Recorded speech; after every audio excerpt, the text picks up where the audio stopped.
So last time I let a couple of streamers play my game, and shortly afterwards I opened up for a playtest so that my friends, family and you guys were able to play as well and give me feedback. After that feedback I went back to the drawing board and changed a lot of stuff, so let's get right into it.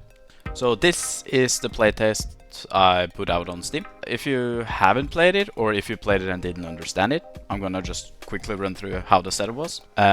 You see something that costs 4, and you see a progress bar here that obviously like counts down, and when it is done with counting down, you get 4 watts.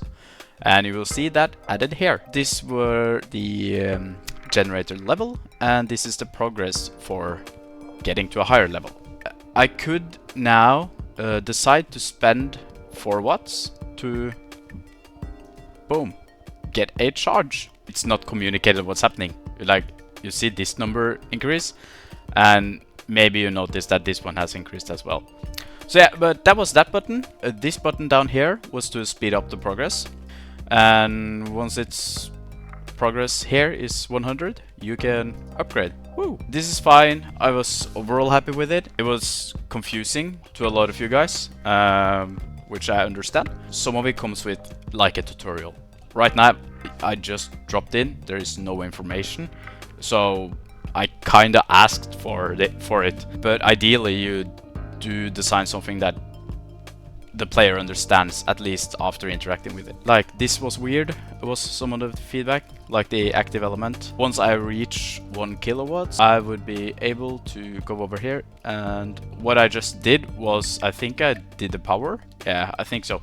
And now the next time would be the speed. This is super normal, like idle game type of progression. Things starts to slow down, and then you throw in like oh, double. Now it produces twice as much. Or twice as fast. Initially, it was intended to be over here. Like, this was like a part of your milestones, your progression, your goals. And when I iterated on that with some of the other people behind the scenes, we didn't come up to a good resolution there. Like, upgrades would probably be its own panel, which was kind of nice. It was a way of like separating and making it its own screen, and like have that be a separate choice. But there were a problem with that. Like, the same problem we had here is that it's just a screen. I kind of wanted the machine to be the focus. I want you to play the game and see that the machines become bigger, they become better. I wanted to adjust this layout again to be more like understandable, of course, but also just to be less screen. Something like this, right? Now it's at least more space for the machine. And I also wanted that multiplicatory way of doubling the production rate or the production itself. With that in mind, I did some reiterations. And the way I did that, I just took what I had in Unreal already, just added some really simple cubes and progress bars just to have the rough layout. Then I took that into Blender and kept working on it to like refine it a bit more and to get to a point where I was happy. Took that back into Unreal. Now it was just for me to create the new mechanics. First up is the charge mechanic. As I explained earlier, this was not communicated well in the playtest, what it did, how it worked. And I'm gonna tell you how it worked. Like, how it works is that you have some amount of resource, in my case it's power, and you take some of that power to buy something, which again increases your production. This is super normal behavior. This is you paying a new grandma in Cookie Clicker to bake a new cookie. This is you buying a new lemonade stand in Adventure Capitalist using your money, and now you get more money. I think it would work, but I was also curious, is there something else there?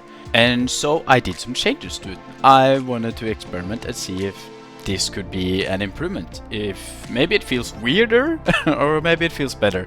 You're probably thinking, but Buros, why is there 2 progress bars next to each other?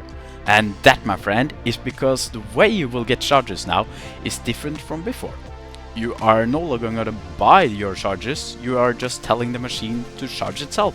So rather than storing all the power that this machine is making, you're just shoving it back into itself, which again will increase its output.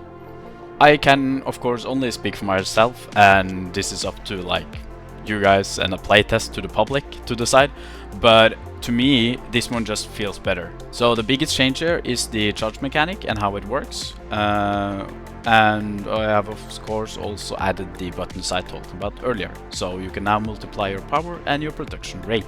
But wait, what is this button? Well, that button of course is the active element, so I have also changed that a bit.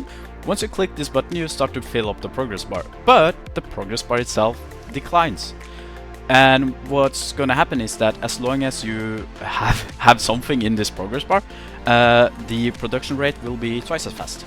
So say it takes 30 seconds to produce something, as long as you keep that progress bar active by clicking it, it will only take you 15 seconds. So a lot of the work you've seen so far has been like up until Christmas. I was feeling kind of happy with the progress, went back for the holidays, were a couple of weeks at home, and came back here, started working again and like get back into it. And then I thought, okay, it's time to get on Deficiency again, time to work.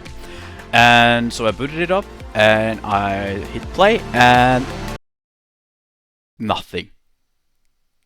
Black screen. It was dead.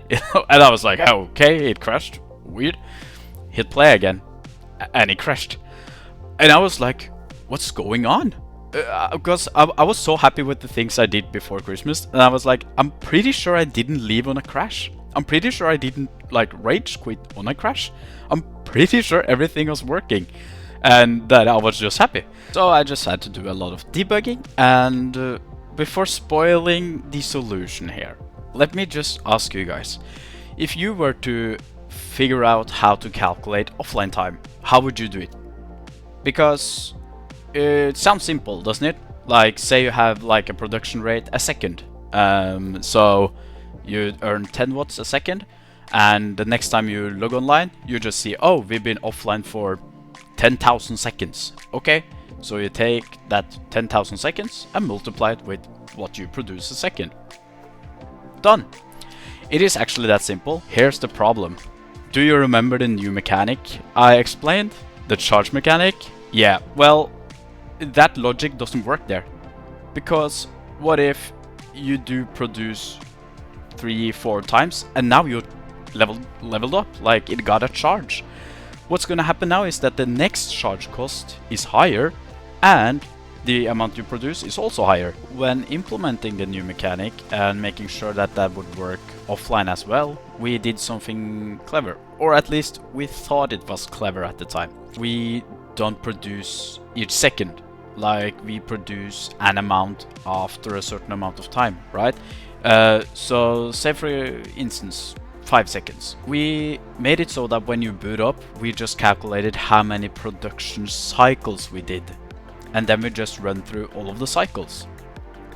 Perfect, because if we did that, if one of the cycles you leveled up, cool, you would just run it back again and it would have the new variables. It would have the new cost, the new production rate, and we did internal tests and it worked. So why did it crash after Christmas, you ask? Here's the deal. So let's just break down the numbers and see what this actually means, right? Every 5 seconds we have a production cycle. Okay, that means that we will be able to do that 12 times every minute. Okay, so that means that every hour that would be 720 production cycles. That means that after a day you would have 17,000 production cycles done, and after a whole month you would sit with this, and this is why it broke.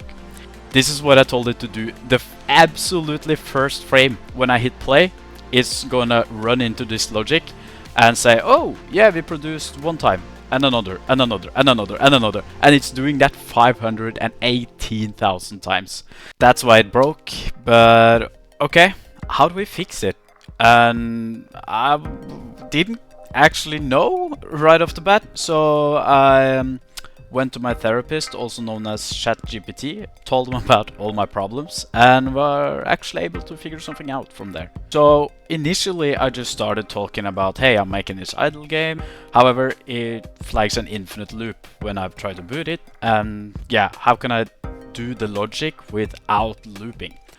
our required energy divided by the production rate, which makes total sense. If I need to get 100 watts and I have a production rate of say 20 watts, 100 divided by 20, and that's going to be 5. GPT is actually pretty good here because they do tell me this loop runs number of level ups, not seconds. So say you log off for a month, come back in, and you have 77 charges, I think I calculated. That is just 77 loops, which he can do super fast. I just had to like figure how to do that, what he explains here, into Blueprint, and that's what I did. And after that, we fixed it. He does elaborate here. You said hundreds of level ups. Still fine, but we can do better. Yes, cool, I would love this one calculation that just fixes it. However, when it starts to speak to me in these symbols, I was quickly put off, and I was like, okay, so this is not for me to do now, and if I am to do it, I will probably implement through C++ and not do it in blueprints.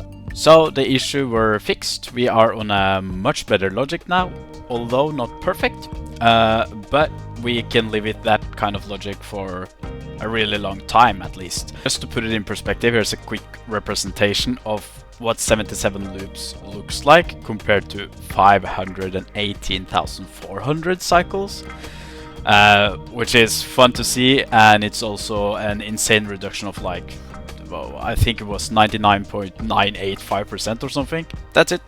Thanks for watching. I hope you are as excited for these changes as I am, and I can't wait to like get to a point where I'm ready to do a playtest again. I think that will be super fun, and to see what you guys also think of the new mechanics. Okay, until then, keep a lookout for the next devlog where we will be going through the cables.